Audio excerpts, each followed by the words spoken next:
Oi, gente.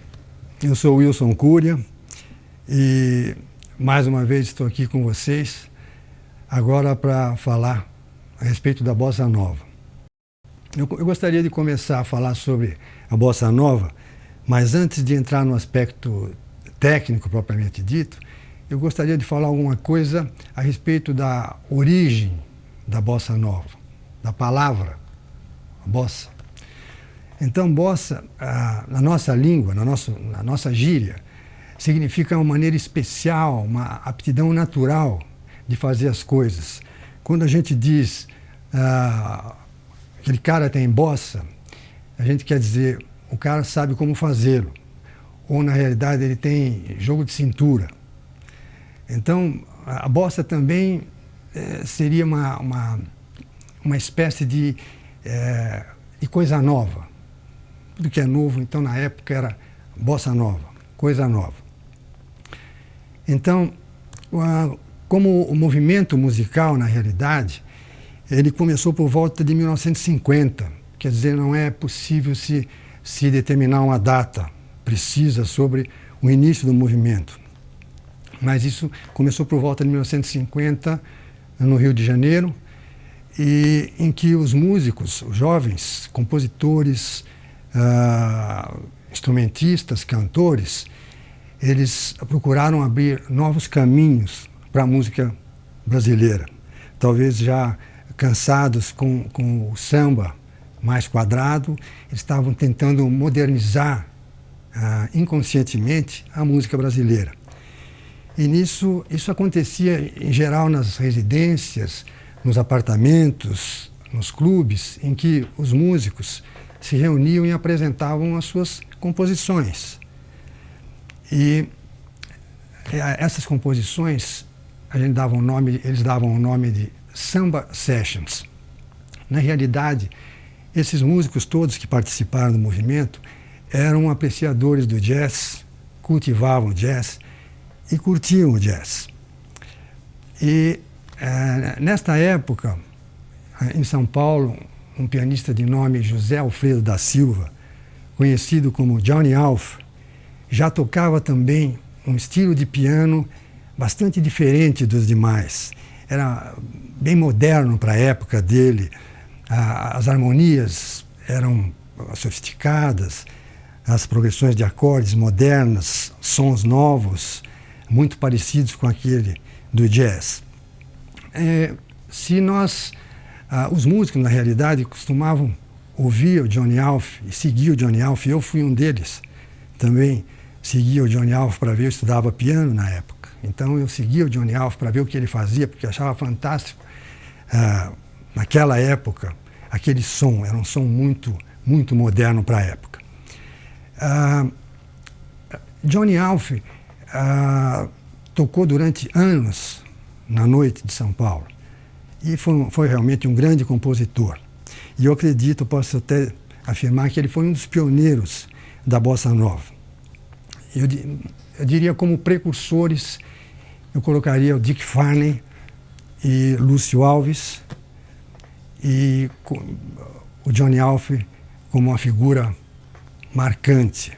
Tão marcante que quando o João Gilberto foi convidado por um jornalista para que deixasse o seu depoimento no MIS, no Museu da Imagem do Som, ele aceitou, mas pediu ao jornalista que antes convidasse o Johnny Alf. Então, isso é muito sintomático, partindo do João Gilberto. Aos poucos, a música foi mudando o seu caráter.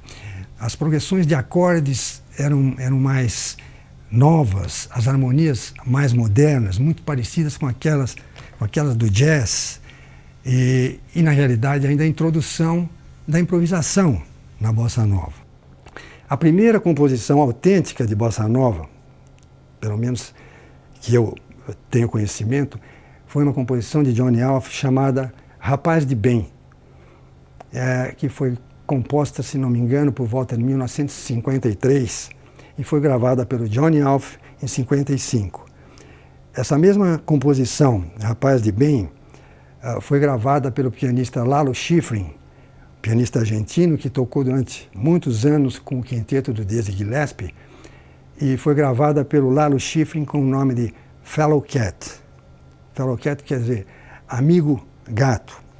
E se nós traçássemos um paralelo também, se quiséssemos traçar um paralelo entre a música brasileira e a música americana ou jazz, então nós diríamos que o samba está para o swing, assim como a bossa nova estaria para o bebop. Foi um avanço, foi uma quebra de padrões rítmicos, harmônicos e melódicos. Essa, de maneira sucinta e resumida, é a minha história da bossa nova.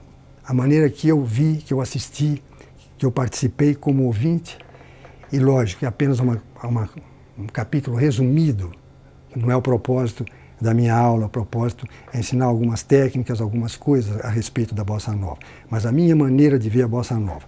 Agora, eu gostaria muito de dar uma relação parcial dos músicos que participaram desse movimento. Eu colocaria, sem dúvida nenhuma, Antônio Carlos Jobim como uma figura hors concours. Quer dizer, o Jobim, para mim, seria como um George Gershwin dos Estados Unidos, um americano. Então, o Jobim é uma figura extraordinária, fora de série. Então, Jobim como pianista, compositor e cantor. João Gilberto como compositor, guitarrista e cantor. O Jobim, como eu já disse, compositor, guitarrista, pianista. Vinícius de Moraes como poeta e compositor. Baden Powell como compositor, guitarrista. Oscar de Castro Neves como violonista e compositor. Milton Banana, baterista. Elmir Deodato, pianista, arranjador e compositor. Silvia Telles, cantora e compositora também. Milton Banana como baterista, já havia dito. Nara Leão, cantora e talvez a musa da bossa nova. Paulinho Nogueira, como guitarrista, violonista, compositor. Alaide Costa, cantora. Vera Brasil, guitarrista, violonista e compositora. Roberto Menescal, compositor e violonista. Ana Lúcia, cantora. Peri Ribeiro, cantor, compositor. Sérgio Mendes, pianista e compositor. Pedrinho Matar, pianista. João Donato, extraordinário João Donato, pianista, compositor e trombonista. Luiz Essa, também extraordinário, pianista, arranjador e compositor. Edu Lobo, compositor, guitarrista. Manfredo Feste, hoje nos Estados Unidos, pianista, organista. Chico Buarque de Holanda, compositor e violonista. Hamilton Godoy, pianista. Rubens Bassotti, baterista. Luiz Chaves, contrabaixista, que formam o trio mais respeitado brasileiro, o Zimbo Trio, e arranjador também. Adilson Godoy, pianista e compositor. Edson Machado, baterista. Antoninho Pinheiro, baterista. Elcio Milito, baterista. Bebeto, baixista e flautista. Antônio Adolfo, pianista e compositor. Claudete Soares, cantora. César Camargo Mariano, figura talvez o pianista hoje mais importante do Brasil, pianista e arranjador. Silvio César, compositor e cantor. Elis Regina, cantora. Francis Haime, pianista e compositor. Hamilton Godoy, pianista. Marcos Valle, compositor e guitarrista. Matias Matos, contrabaixista. Rosinha de Valença, guitarrista. Walter Vanderlei, falecido nos Estados Unidos, pianista e organista. Wilson Simonal, cantor. Jair Rodrigues, cantor. Então, esta é uma lista apenas sucinta, resumida. Lógico que inúmeros outros nomes estarão faltando aí. Mas é apenas um resumo dos participantes da Bossa Nova. Essa é a minha maneira de ter visto e ter participado, como eu disse, como ouvinte desse movimento extraordinário que abrangeu o mundo inteiro.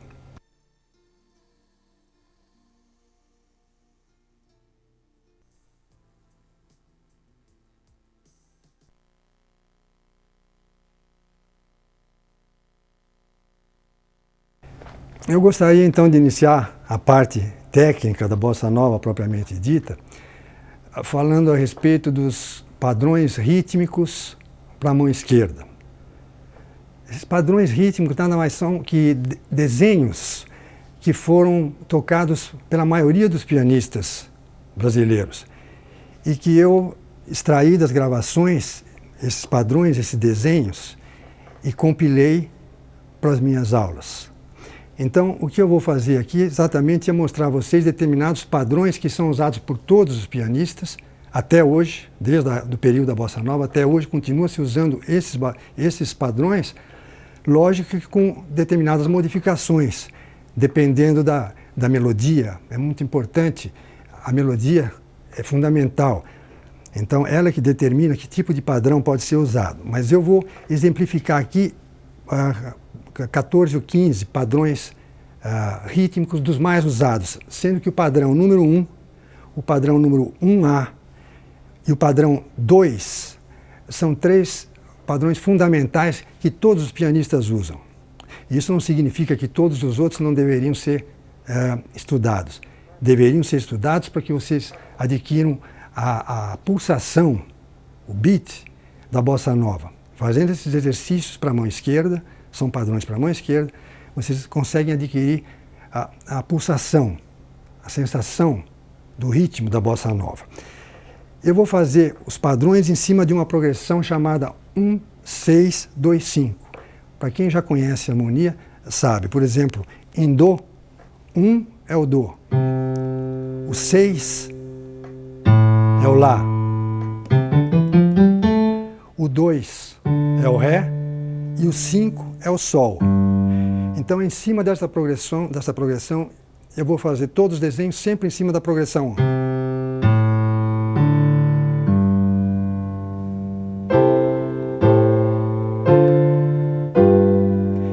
Vou fazer em Mi bemol, com uma melodia simples na mão direita, sempre a mesma melodia, e os padrões na mão esquerda.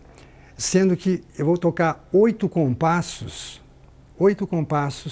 de cada padrão, e em seguida eu paro por 2 compassos e inicio o padrão seguinte. Então, 8 compassos, 2 em silêncio. Os 8 seguintes, 2 em silêncio. Os 8 seguintes, 2 em silêncio. E assim por diante até completar todos eles. E eu vou fazer com um ritmo de bossa nova, só apenas com a bateria de bossa nova.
Vocês devem ter percebido que os dois últimos padrões, os dois últimos desenhos, são um tipo de baião.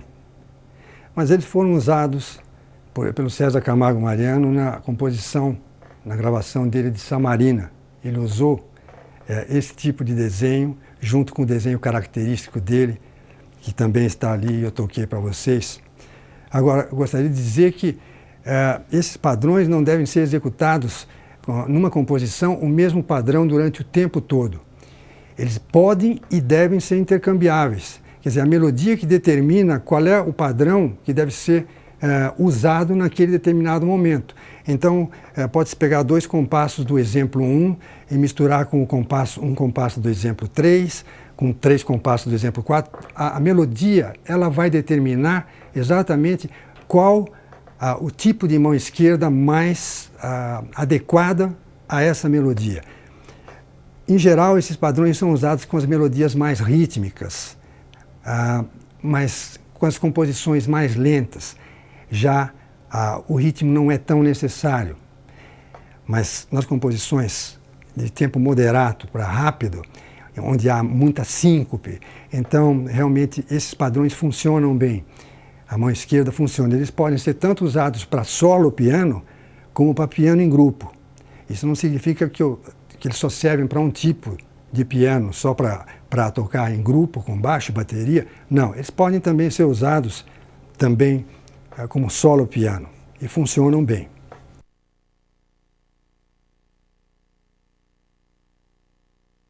Estilos de piano bossa nova. Agora eu gostaria de mostrar a vocês como alguns dos pianistas brasileiros mais famosos gravam e gravaram bossa nova de forma profissional. Os exemplos que eu vou demonstrar foram transcritos das gravações, que hoje eventualmente já estão fora de catálogo, porque eu estou falando sobre bossa nova no período de 50. Então nós estamos falando com um intervalo de 40 e poucos anos. Então muitos desses exemplos foram transcritos por volta de 60, por aí. Então hoje já as gravações talvez possam ser encontradas no sebo. Mas eu gostaria de dizer que cada exemplo de cada pianista foram usados apenas 7 compassos. Isso porque na época não foi permitido usar mais de 7 compassos por problemas de direitos autorais, coisa desse tipo. Então apenas foi permitido para que eu transcrevesse apenas 7 compassos de cada pianista. Então o primeiro deles que eu tenho aqui é o pianista Johnny Alf. E exatamente com a composição Rapaz de Bem, que ele compôs em 1953 e gravou em 1955. Eu vou tocar os 7 compassos, contar um compasso em branco e em seguida repetir novamente os 7 compassos. Então, o estilo de Johnny Alf, tocando Rapaz de Bem. Abrindo um parênteses, o Rapaz de Bem é a única das composições que estão aqui que não foram gravadas como piano solo ou piano em grupo. Mas de acordo com Johnny Alf, essa é a maneira que ele tocaria se tivesse que tocar em grupo. Talvez naquela época, hoje já não sei. Então vou colocar na bateria, tocar 7 compassos, deixar um em branco, repetir os 7 e depois passar para outro pianista.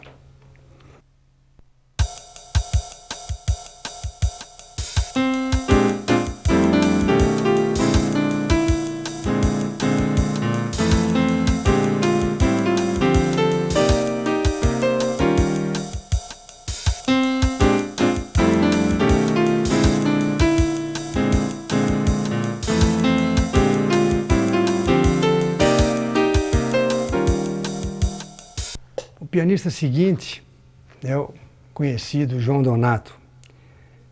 E eu acho que o João Donato é um pianista incrível e tem um estilo muito, muito próprio. E se vocês observarem a mão esquerda do João Donato, ela faz exatamente o que a baqueta da bateria faz quando o baterista toca no aro da caixa. Ele faz exatamente aquela batida. Na gravação do Morro Não Tem Vez, que ele gravou num LP chamado A Bossa Muito Moderna, de João Donato e seu trio. Eu aconselho a vocês, se conseguirem, são 2 LPs que o João Donato gravou nessa época, se vocês conseguirem obter esses 2 LPs, são fantásticos para se sentir a bossa nova de forma autêntica. Eu acho ele muito, muito autêntico. Então, vamos colocar um Morro Não Tem Vez, vou tocar 7 compassos, deixar um em branco, repetir novamente e depois passamos para outro.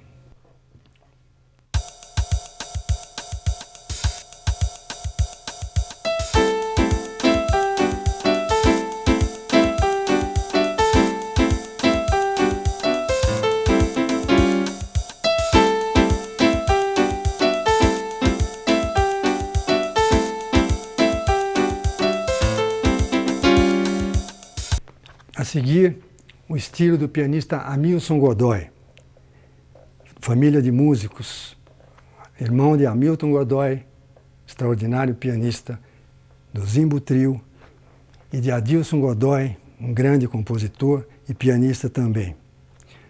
O Hamilton fez também parte do movimento da Bossa Nova. E eu tenho aqui uma transcrição do Amanhã, de Walter Santos e Teresa Souza, chamado Amanhã.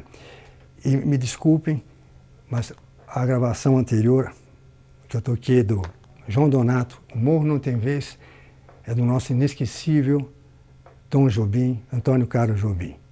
Então, Amanhã, de Walter Santos e Teresa Souza, com transcrição do Hamilton Godoy.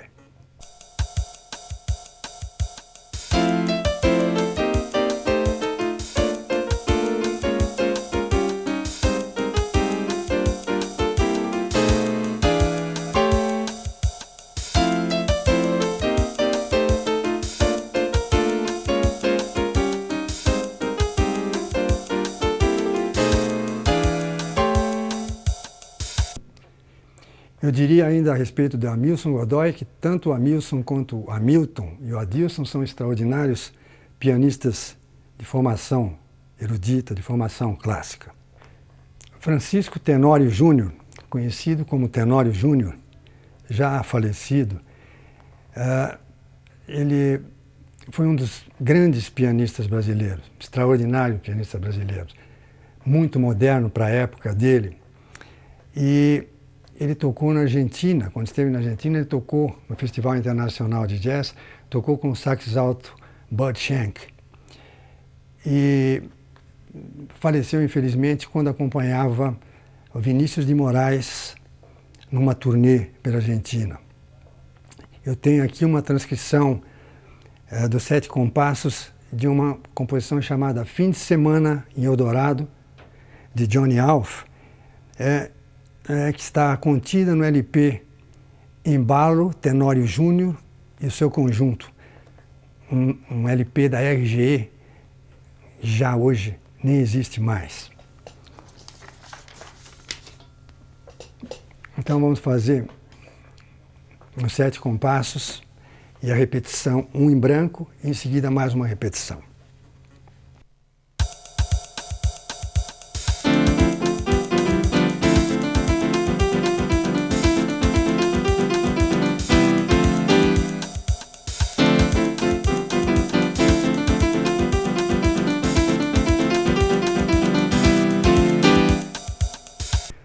A seguir, vamos ver o César Camargo Mariano, que é um pianista com estilo muito pessoal, bastante rítmico, e que realmente tem um estilo todo próprio.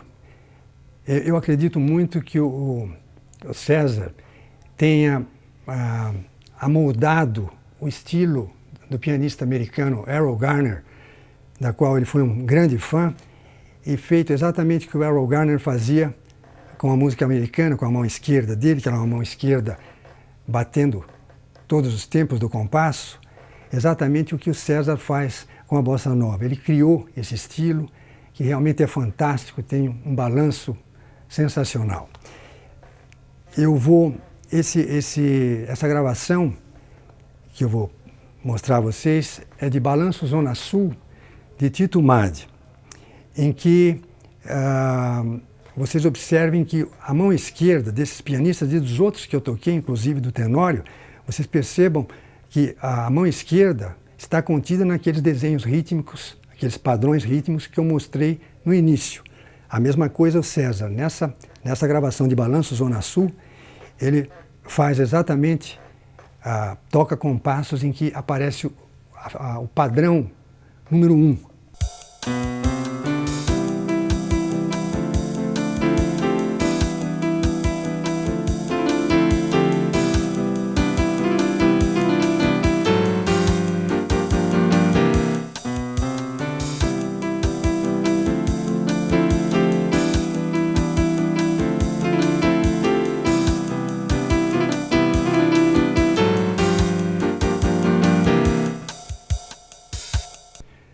Hamilton Godoy. Hamilton Godoy não necessita de apresentação. É um dos melhores pianistas brasileiros, componente do Zimbo Trio, o trio sem dúvida nenhuma mais importante da nossa música, um trio que se manteve junto praticamente durante 30 anos, ou talvez mais, coisa muito difícil. Isso só aconteceu nos Estados Unidos, por exemplo, com o quarteto de Dave Brubeck, que conseguiu ficar mais de 20 anos, o Modern Jazz Quartet, que também conseguiu ficarem juntos durante mais de 20 anos. Aqui nós tivemos a felicidade de ter o Zimbo Trio conosco durante todo esse tempo, com músicos extraordinários, o Rubinho, Luiz Chaves e Hamilton Godoy. Ele é dono de uma técnica exuberante e de um estilo muito bonito de piano. O exemplo que eu vou mostrar do Hamilton é de uma gravação de Barquinho Diferente do compositor Sérgio Augusto. Essa gravação foi extraída do Zimbo Trio, da RGE, é uma companhia que provavelmente hoje não existe mais. E poderia também ser ouvida no Pacific Jazz, em estéreo, etc., que foi lançado nos Estados Unidos, hoje já fora de catálogo. Então vamos tentar mostrar a vocês o estilo do Hamilton, em que ele usa o estilo, a mão esquerda dele está bem baseada no estilo, no padrão 1A, que foi indicado logo no início.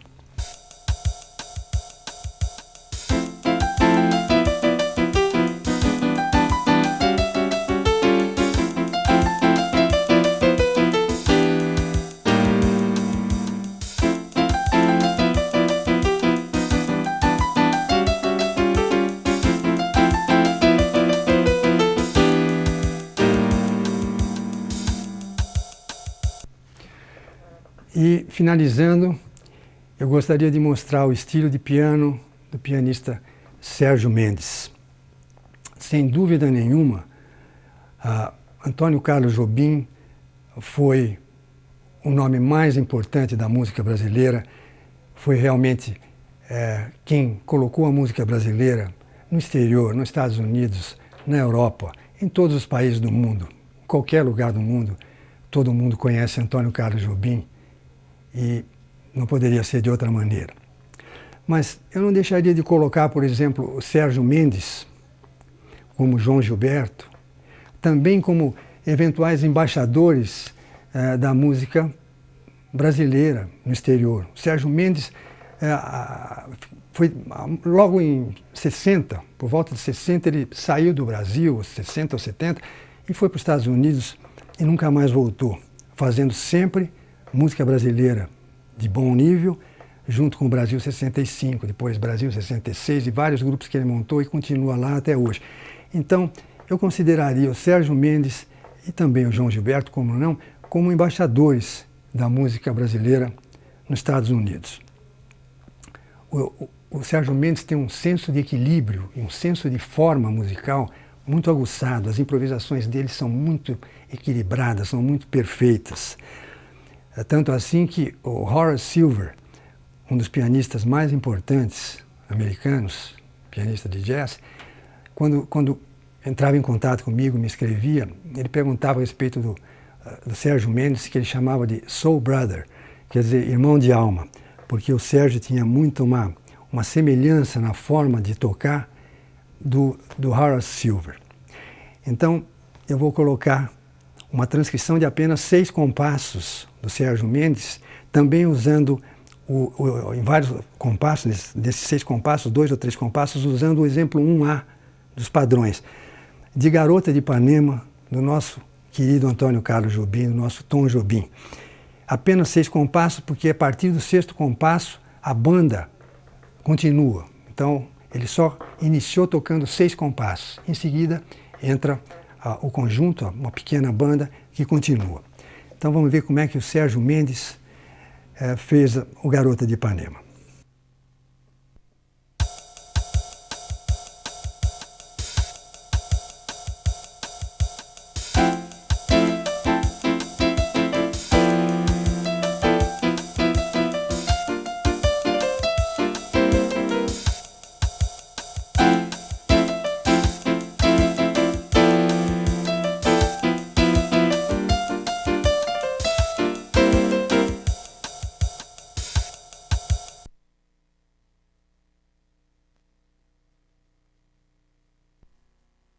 Exemplos de padrões rítmicos para a mão esquerda aplicados a uma melodia. Eu vou dar 3 exemplos diferentes em cima de uma melodia, apenas também 7 compassos. Mas vocês verão a diferença entre um desenho e outro. Eu toco 7 compassos para um compasso, repito, depois faço o exemplo 2 de maneira diferente e o exemplo 3 de maneira diferente. A composição é de um compositor extraordinário da Bossa Nova, que foi Carlinhos Lira. Fantástico. Primavera, Maria Moita, Você e Eu, que eu vou usar aí. Composições lindas, um compositor extraordinário da Bossa Nova. Então eu vou usar os 7 compassos de Você e Eu, usando diferentes desenhos rítmicos na mão esquerda, com o ritmo de Bossa Nova. Eu toco 2 vezes, com um intervalo de um compasso em branco. Em seguida, passo para o outro.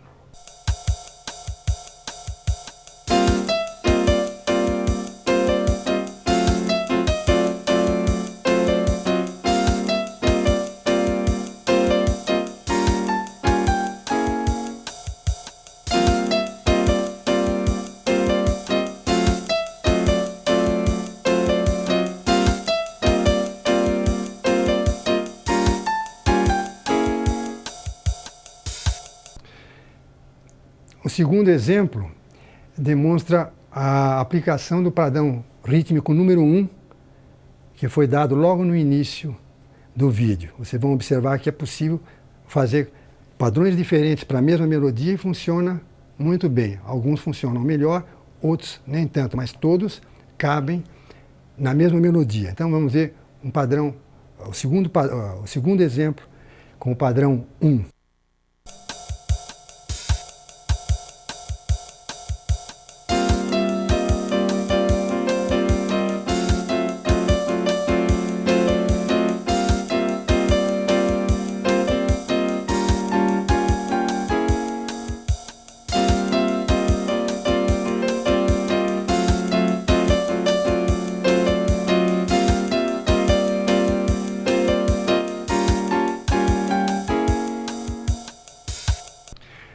E finalizando agora o exemplo 3, sempre com a mesma melodia, mas com a mão esquerda, com um acompanhamento sempre diferente.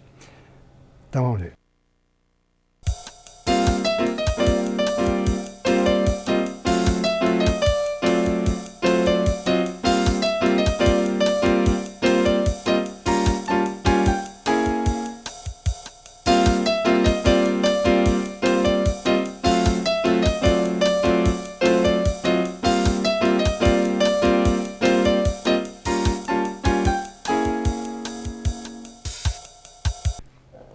Bem, agora eu vou tocar algumas músicas com diferentes acompanhamentos e mostrando que a bossa nova também pode ser tocada não só com padrões rítmicos, mas de outra maneira, de outras maneiras, não só apenas uma. E eu vou usar um acompanhamento apenas de bateria. E vou tocar algumas composições, alguns arranjos que estão nos meus livros, que depois, no final do vídeo, eu vou mostrar a vocês, inclusive o último livro que saiu com arranjos para piano, chama-se MPB, volume 2, Música Popular Brasileira, o volume 2. Eu vou tocar Travessia, como foi escrito, como está no meu livro.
Mais um exemplo, também um arranjo meu, contido no meu álbum, chama-se Tem Dó, bem da época da Bossa Nova, uma composição de Baden-Powell e Vinícius de Moraes.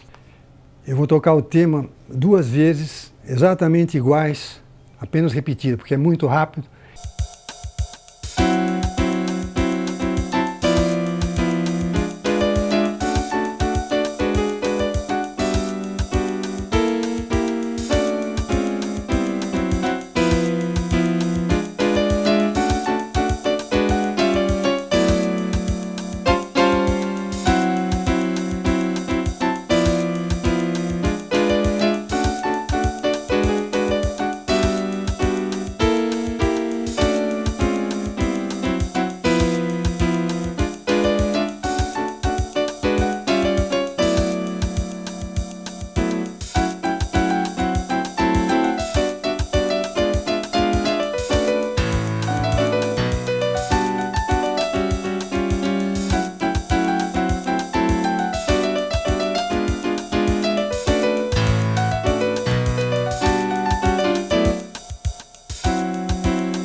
eu gostaria de falar alguma coisinha a respeito de acompanhamento para a bossa nova e dar um exemplo usando Garota de Ipanema, do Antônio Carlos Jobim. É um acompanhamento, de certa forma, simples, mas efetivo. Se vocês estiverem com alguém que queira cantar a Garota de Ipanema, ou um instrumentista, um saxofonista que esteja tocando você, piano, sem mais baixo e bateria, quer dizer, sem a cozinha, só o piano, e um saxofonista, um cantor, vocês podem fazer um tipo de acompanhamento simples, mas muito efetivo para quem está solando. Então vejam.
É um acompanhamento simples, mas de certa forma efetivo. Vocês vão observar, ou podem observar no vídeo, em que a minha mão esquerda ficou fazendo a tônica, a Garota de Ipanema está em Fá maior, então a tônica e a quinta.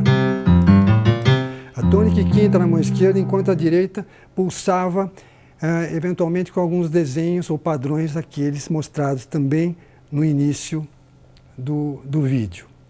É muito simples, pode ser muito mais complicado. Mas não é o propósito aqui, é exatamente transmitir a vocês alguma coisa que vocês possam absorver e usar. Então essa seria uma forma de acompanhamento para a bossa nova. Essa é uma maneira simples de acompanhar, mas muito objetiva. E não é o propósito realmente deixar a coisa mais complexa. Nós estamos fazendo um vídeo para aprender exatamente as coisas mais básicas para que vocês possam aplicar no seu estudo de piano. Então, essa é uma forma que, apesar de simples, ela é muito, ela consegue o objetivo a que a gente se propõe. Então, ela é simples, mas funciona. Agora eu vou fazer uma bossa nova, um tema de bossa, chama-se Green Bossa, de um músico americano chamado Jack Peterson.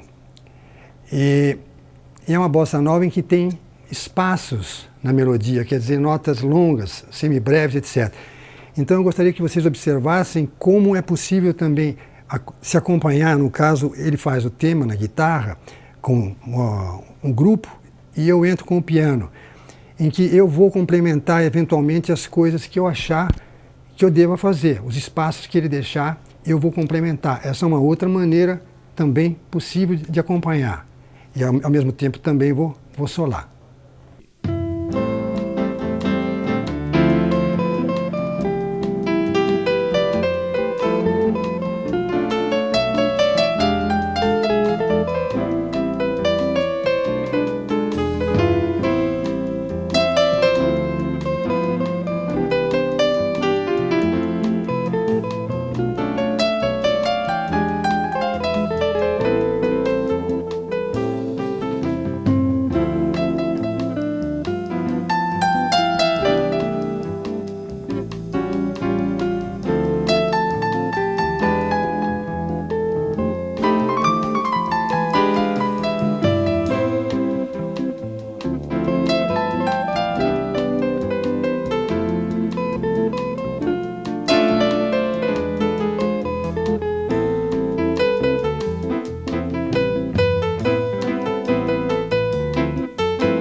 Então agora, finalizando o meu vídeo, eu vou tocar uma composição chamada My One and Only Love, de Robert Melling, acompanhado por um trio, com playback.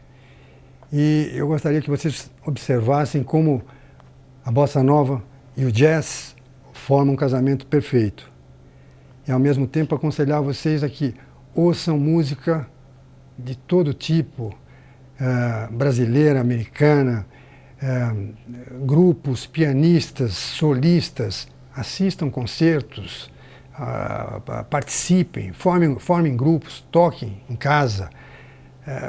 Essa é a maneira de se aprender. 50% eventualmente você aprende na escola, mas os outros 50% você tem que aprender dessa maneira, tocando com outros, sempre procurando tocar com músicos melhores que você, porque assim você também melhora, e participando dos eventos e de grupos que venham para o Brasil, que venham participar, venham fazer workshop, participem de tudo isso. Então, o estudo, na realidade, o estudo de piano popular, no caso, que é o meu campo, ele não é só feito através das aulas e de um bom professor, eventualmente. Além disso, você precisa participar com outros músicos, estar sempre presente nos acontecimentos musicais, comprar livros, ler livros, perguntar a outros músicos, questionar, pesquisar nas lojas discos, bons discos. Quando você não conhece, perguntar ao seu professor que ele indique. Então, isso forma, agrupa e forma o grande músico, arredonda o músico. Então, agora, My One and Only Love.